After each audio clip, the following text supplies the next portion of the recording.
To fix the issue of being stuck on the loading screen, several solutions can be attempted. First, try some basic fixes by quitting and then reopening the application to see if it works.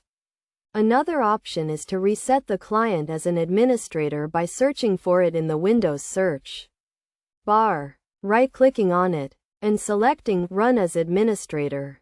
If this doesn't work, close the related processes in the Task Manager by locating them, right-clicking, and selecting End Task.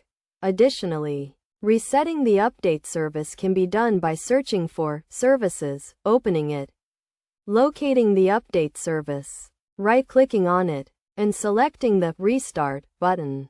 Ensuring the application has enough memory to run is also crucial, so closing all unnecessary apps can help.